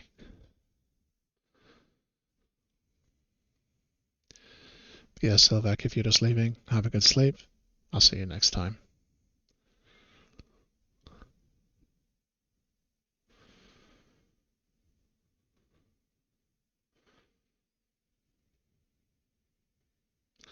But yeah, so let's see. Stardew, stuff for October. I think that's everything I need to announce now. So, I'll tell you what, I think this is probably a good place to call it. I see we're nearly at 11:15 here in the UK. And I have work tomorrow as well, as my flesh person does. So I will wrap things up. Hera, I'm so sorry. You arrived really close to the end of the stream. But if you follow me, we do these ASMR storytime things every Tuesday. So I'll be back next week with more of this. And yeah, hope you enjoy that if you're able to tune in. Yeah. Okay. Okay. Well, look, I'm gonna head off. So until next time, Streakers. See you later from Saul's Place, where the drinks are cold, friendship is warm, and the sun is always shining. All the best.